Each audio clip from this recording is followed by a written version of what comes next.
এক বেকার যুবকের ভালোবাসার গল্প। রাজু আহমেদ সম্প্রতি তার ভালোবাসার একটি ভিডিও ভাইরাল হয়। ভিডিওতে দেখা যায় মাননীয় প্রধানমন্ত্রী শেখ হাসিনার ছবিতে ইচ্ছাকৃত লাগানো রং সে টিস্যু দিয়ে পরিষ্কার করছিল। বিষয়টি দেখতে পেয়ে সন্দেহবশ গাজীপুর ছাত্রলীগের সহসভাপতি মেহেদী সরকার ভিডিও করে রাজুকে জিজ্ঞাসাবাদ করে, কিন্তু রাজু জানায় সে টিস্যু দিয়ে নেত্রীর বিকৃত ছবি পরিষ্কার করছিল। এতে মেহেদী বিব্রত হয়, নিজের ভুল বুঝতে পারে। পরে সে ফেসবুকে ভিডিওটি আপলোড করে।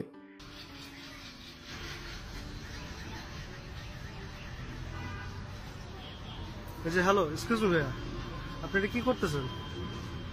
না মানে এই দিকে যাচ্ছিলাম, তখন দেখলাম যে মাননীয় প্রধানমন্ত্রীর মুখের মধ্যে কারা যেন এই রং দিয়ে রাখছে। কিন্তু অঙ্কপিটির টিস্যু ছিল, টিস্যু দিয়ে বুঝতেছে। আমি একজন সাধারণ মানুষ ভাই, কিন্তু আপনার হাতে আপনি টিস্যু দিয়ে মুছতেছিলেন জিনিসটা? হ্যাঁ, টিস্যু দিয়ে মুছতেছে। এক ওয়াল দুই ওয়াল ঘুরে ভিডিওটি ভাইরাল হয় সামাজিক যোগাযোগ মাধ্যমে। ভিডিওটি সাজানো কিনা তা তদন্ত শুরু হয়। তখন বেরিয়ে আসে চরম বাস্তবতায় আর ভালোবাসার এক গল্পের ইতিহাস। রাজুর বাবা পেশায় একজন চা বিক্রেতা। মানুষের সহযোগিতায় সে লেখাপড়া করে মাধ্যমিক ও উচ্চ মাধ্যমিক পরীক্ষায় জিপিএ 5 পায়। এরপর উত্তরায় বেসরকারি বিশ্ববিদ্যালয় IUBATতে ভর্তি হয়। রাজুর পরিবারের কথা শুনে বিশ্ববিদ্যালয়টি বিনা বেতনে পড়ার সুযোগ দেয়। সেই সুযোগ কাজে লাগিয়ে সে চাকুরি খুঁজতে থাকে, কিন্তু চাকুরি আর হয় না।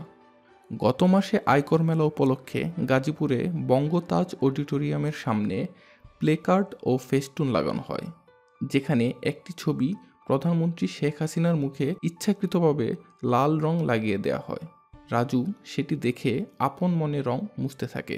এরপর তৈরি হয় ইতিহাস। ফেসবুকের কল্যাণে তরুণদের কাছে রাজু আহমেদ এখন পরিচিত নাম। বন্ধুরা অনেকেই এখন তার সাথে ছবি তুলতে গর্ববোধ করে। গত 14 ডিসেম্বর গণভবনে ইশতেহার কমিটির বৈঠক শেষে ইশতেহার কমিটির সদস্য দীপক কুমার বণিক দীপু প্রধানমন্ত্রীকে রাজুর ভালোবাসার ভিডিও দেখান। প্রধানমন্ত্রী দেখে অবাক হন এবং রাজুর সাথে দেখা করার ইচ্ছা ব্যক্ত করেন। সেদিন রাতে ইশতেহার টিমের এক সদস্য এবং যমুনা টেলিভিশনের সিনিয়র রিপোর্টার নাজমুল হোসেন ফেসবুকে যুবকটির সন্ধান চাই সংক্রান্ত পোস্ট দেন। সেই সাংবাদিকের বন্ধু গাজীপুরের একটি গার্মেন্টসের ঊর্ধ্বতন কর্মকর্তা রাজুর সন্ধান দেন। এরপর রাজুর সাথে যোগাযোগ করে তাকে ঢাকায় আসতে বলেন আওয়ামী লীগের উপদপ্তর সম্পাদক ব্যারিস্টার বিপ্লব বড়ুয়া।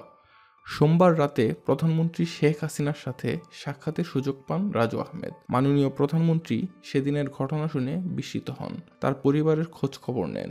এরপর রাজুকে ফার্মার্স ব্যাংকে চাকুরির ব্যবস্থা করে দেন। প্রধানমন্ত্রী শেখ হাসিনার সাথে সাক্ষাতের পর আপ্লুত রাজু। তিনি মমতাময়ী প্রধানমন্ত্রীর ভালোবাসায় বিস্মিত। তিনি জানান, এদেশের তরুণদের মনের কথা বুঝতে পেরে মাননীয় প্রধানমন্ত্রী শেখ হাসিনা চাকুরিতে কোটার যৌক্তিক সংস্কার করেছেন।